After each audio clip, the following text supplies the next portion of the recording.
Pour cette année 2008-2009, l'association Réseau et l'ensemble de ses partenaires ont décidé de travailler sur le thème de l'écriture.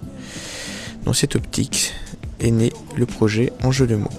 Dans le cadre de ce projet a été organisé les 23 et 24 janvier 2009 un séjour slam avec la participation du centre social Cage de Bel-Air-la-Grand-Fond à Angoulême et du centre social FLEP de Soyaux.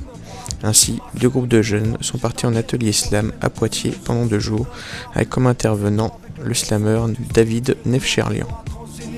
Résistant au piratage et à la chute des ventes de disques. Pas d'objectif artistique, juste un seul, faire des lovés. 75-018, on arrache tout comme José Bové. Nous c'est un pour la pluie, mais pour atteindre le high level, on passe des soirs à freestyle. Bon, c'est pas nickel. 10h30 sur été mieux. Ouais, mais ouais, c'est ça, c'est compliqué de savoir parce que je préfère. C'est ça, voilà. Il est à l'heure. À quelle heure? C'est chiant. Il vient d'arriver. Il y avait celle qui était avec nous, qui était avec son copain. Allez, top collier rouge et tout. Peut-être qu'il n'y a pas de montre. Donc là, Frédéric, par exemple, moi je l'ai découvert artistiquement déjà sur disque. Après, je suis allé le voir en concert, on a décidé de le programmer avec d'autres musiciens.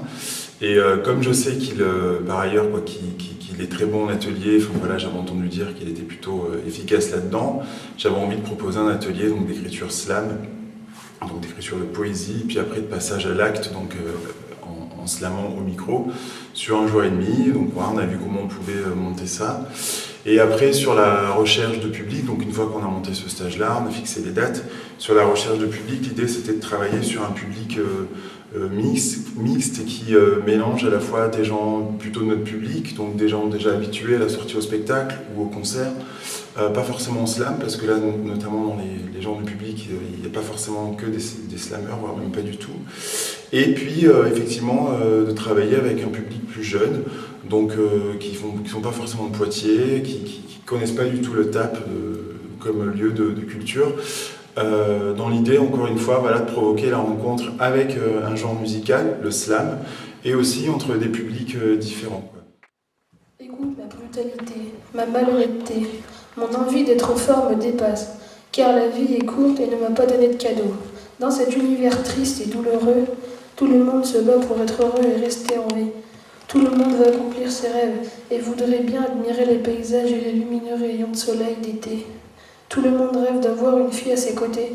Écoute-moi, je te parle sérieux. Écoute, ma brutalité peut changer, devenir douce. Écoute, ma malhonnêteté peut se renverser, devenir honnêteté. Car mon envie d'être fort me dépasse. Écoute, sois honnête et non brutal, car la vie est courte et n'est pas éternelle. Écoute l'envie d'être heureux et d'accomplir tes rêves, de voyager, d'admirer les paysages et d'avoir la chance de pouvoir regarder ces lumineux rayons de soleil. Regarde le vent dans les arbres, regarde les oiseaux s'envoler. Ça pour moi c'est important.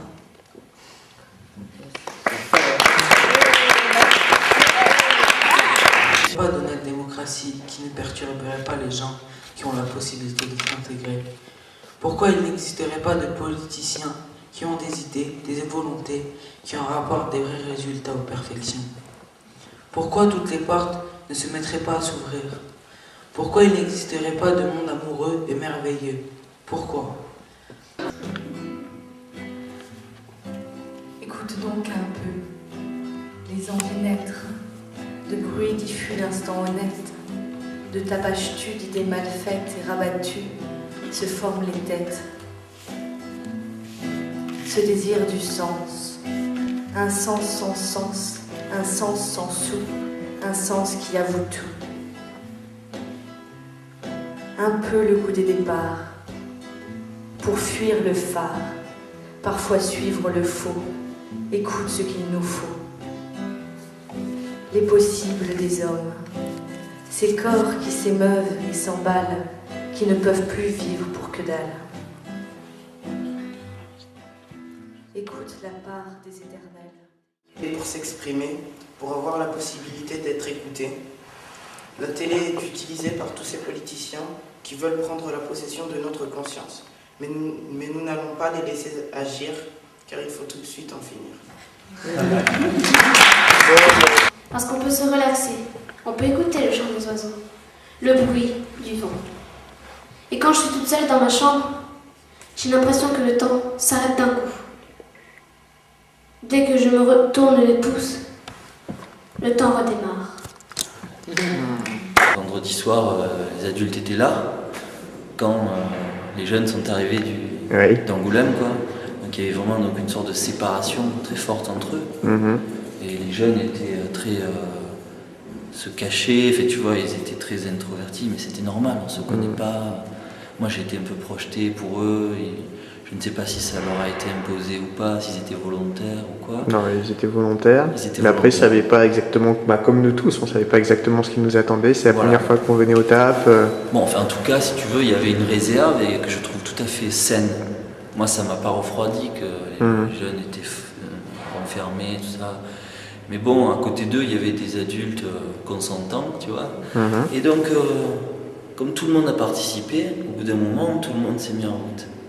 Et ça, j'ai trouvé ça génial parce que à la fois, au début, ils n'arrivaient pas à contenir leur rire, mais tu sais, c'est ce rire de la gêne, quoi.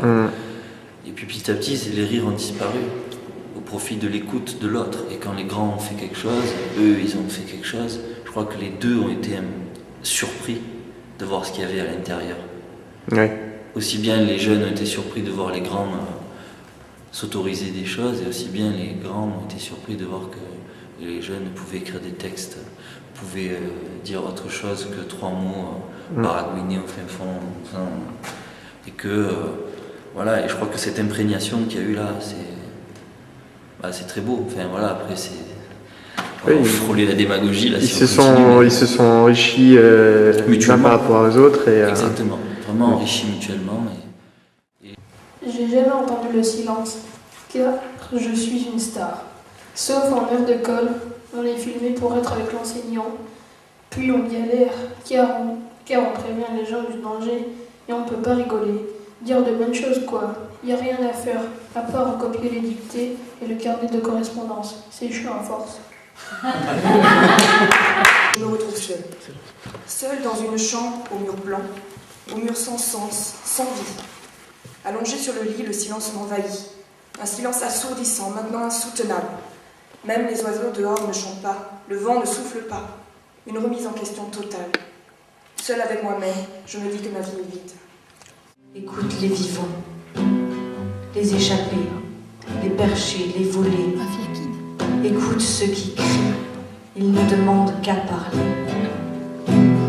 Écoute le monde perdu, écoute celui qui reste. Ce qui est quand même, qu'on connaît, qu'on veut plus, qu'on a pourtant voulu. Ces bruits du beau.